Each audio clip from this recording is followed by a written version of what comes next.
Denmark's response to Trump's latest Greenland gambit is, quite frankly, one of the most elegant diplomatic maneuvers we've seen in this entire saga. And it deserves careful examination, because what Denmark just did reveals something profound about how the rest of the world has learned to handle Donald Trump. Let me set the scene. The United States recently dispatched the USNS Comfort, a massive naval hospital ship, to the waters off Greenland. Now, officially, this was framed as a humanitarian gesture, bringing medical services to remote communities in the Arctic, a goodwill mission, if you will. But nobody was fooled. Not the Danes, not the Greenlanders, not a single serious foreign policy analyst anywhere on the planet. Because when a president has spent months publicly demanding that Denmark sell him Greenland, and when that president has refused to rule out military force to acquire the territory, sending a 1,000-bed naval vessel to park off the coast is not charity. It is a statement. It is projection of presence. And Denmark understood that immediately. So what did Denmark do? Did they scramble fighter jets? Did they issue furious diplomatic protests? Did they fall into the trap of appearing threatened and reactive, which is precisely what the Trump playbook relies upon? No. Denmark did something far more devastating to Trump's strategy than any of those responses could have been. And by the end of this analysis, you'll understand exactly why Denmark's response has left the administration with absolutely nowhere credible to go on the Greenland question. Denmark's answer was disarmingly simple. They sent their own hospital ship.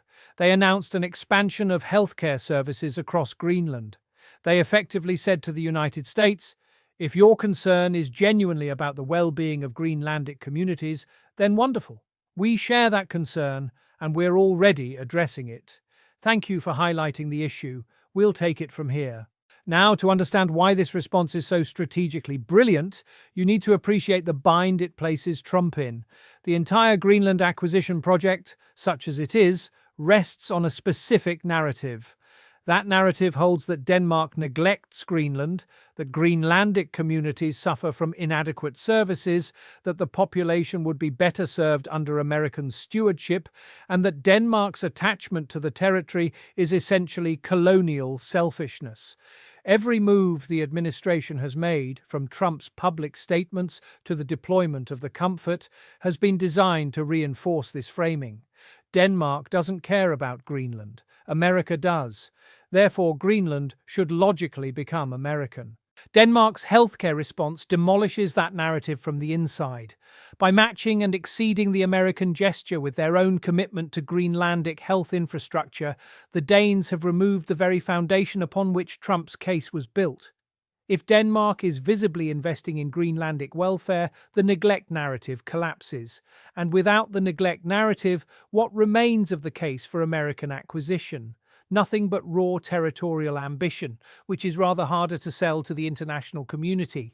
But it gets considerably more interesting when you examine the specific way Denmark structured its response. The Danish government didn't simply announce vague promises of future investment. They committed to concrete, measurable healthcare improvements with specific timelines and funding allocations. This matters enormously because it transforms the conversation from one about sovereignty and geopolitics into one about service delivery and measurable outcomes, and on that terrain, Denmark holds every advantage. Consider what the USNS Comfort actually represents in practical terms. It is a temporary presence. A ship that arrives, provides some medical consultations, and then sails away. It addresses no structural healthcare challenges. It builds no permanent infrastructure. It trains no local medical professionals. It is, when you strip away the political theatre, a floating photo opportunity. The Danish response, by contrast, involves permanent healthcare facilities, telemedicine networks connecting remote communities to specialists in Copenhagen, and recruitment programs for medical professionals willing to serve in Arctic conditions. The contrast between temporary spectacle and lasting commitment could hardly be more stark. As we'll see when we examine the international reaction, this contrast has not been lost on observers around the world. But first, it's worth understanding how Denmark arrived at this particular strategic approach, because it didn't happen by accident. The Danes have been studying Trump for the better part of a decade now. The first Greenland incident, back in 2019, caught Denmark somewhat off guard. When Trump initially floated the idea of purchasing Greenland and then cancelled a state visit to Denmark when told the territory wasn't for sale, the Danish response was one of genuine bewilderment. Then Prime Minister Mette Frederiksen called the idea absurd, which it was. But that blunt dismissal actually played into Trump's hands by allowing him to frame Denmark as dismissive and arrogant. This time, Denmark has been far more sophisticated.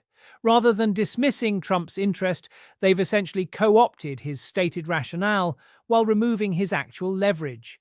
It's the diplomatic equivalent of agreeing enthusiastically with someone's stated reasons for doing something while making it impossible for them to actually do it. You say you're worried about Greenlandic healthcare? Marvelous, so are we. Problem solved.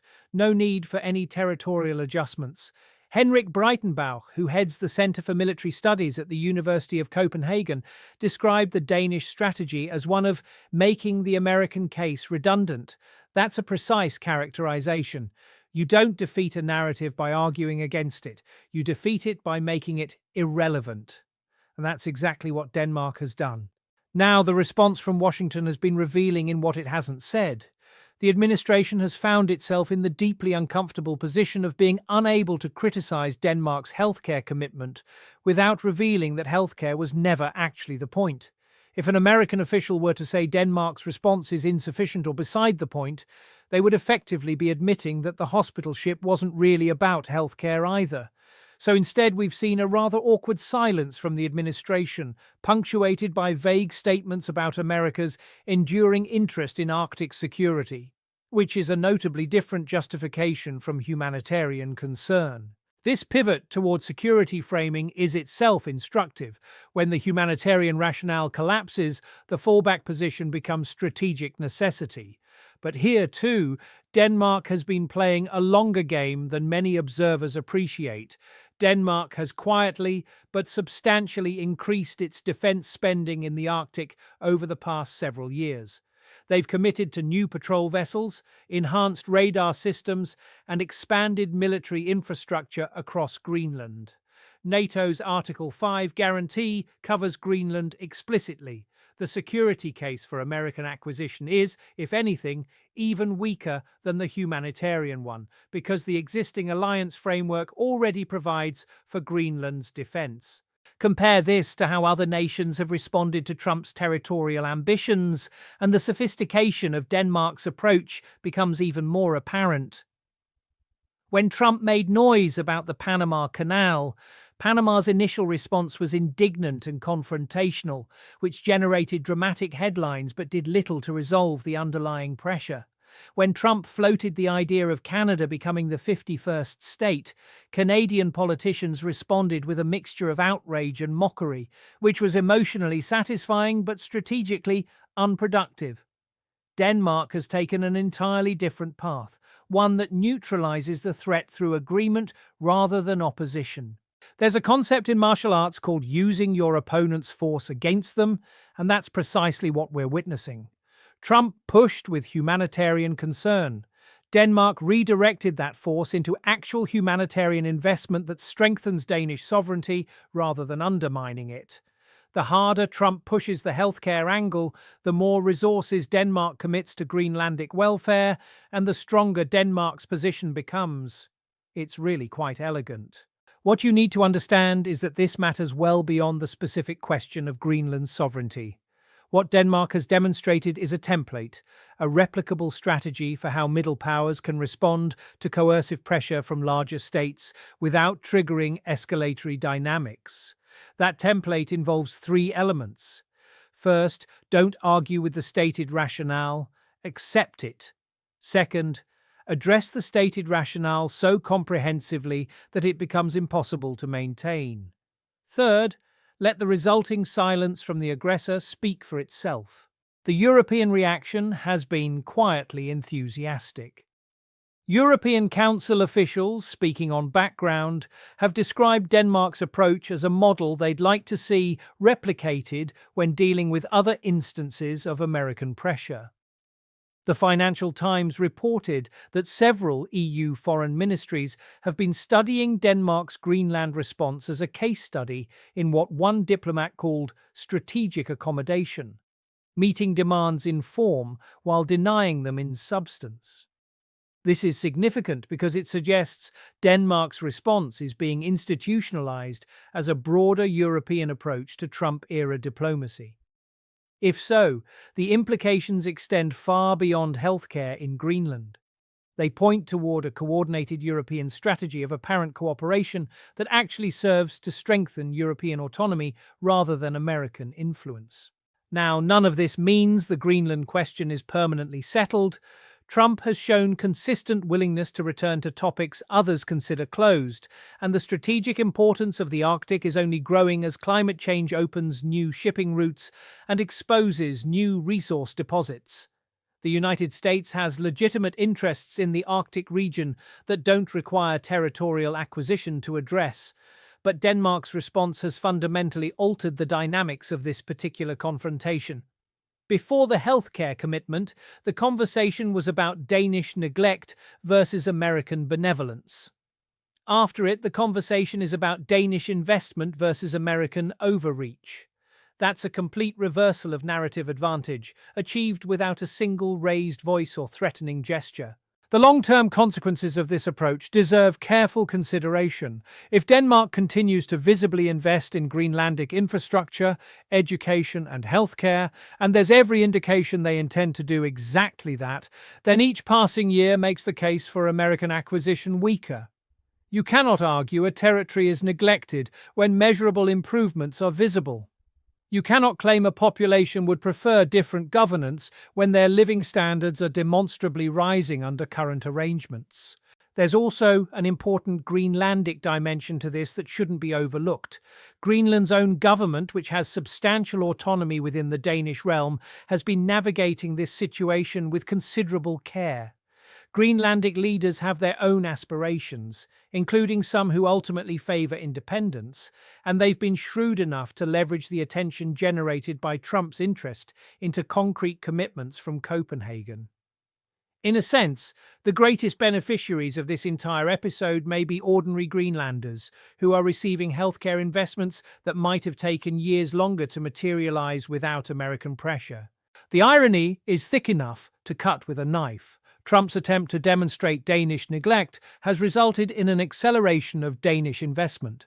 His hospital ship, intended to highlight inadequate services, has prompted Denmark to permanently address those very inadequacies. The man who prides himself on the art of the deal has somehow negotiated Denmark into strengthening its own position while gaining absolutely nothing in return. Bringing all of this together, what Denmark has achieved is a masterclass in asymmetric diplomatic response. Faced with the world's most powerful nation applying sustained pressure for territorial concession, a country of fewer than 6 million people has found the precise response that neutralizes the pressure while strengthening its own position. They didn't match American military power because they couldn't. They didn't engage in rhetorical escalation because that would have played into Trump's hands. Instead, they found the specific vulnerability in the American approach, the gap between stated humanitarian rationale and actual territorial ambition, and they drove straight through it. The broader pattern here is one that should concern American strategists regardless of their views on the Greenland question specifically. America's ability to project influence through a combination of military presence and humanitarian framing depends on target nations being unable or unwilling to match those commitments themselves. When they can and do match them, the entire framework of benevolent hegemony is exposed as something rather less benevolent than advertised. Denmark has shown the world that the Emperor's hospital ship has no clothes. The vessel is still there, floating off Greenland's coast, providing medical services that Denmark is now providing permanently. Its mission accomplished nothing except to galvanize the very investment that makes American acquisition less justifiable than ever. When historians look back at this chapter of Arctic geopolitics, they may well identify Denmark's healthcare response as the moment the Greenland acquisition fantasy effectively died, not with a confrontation, but with a commitment.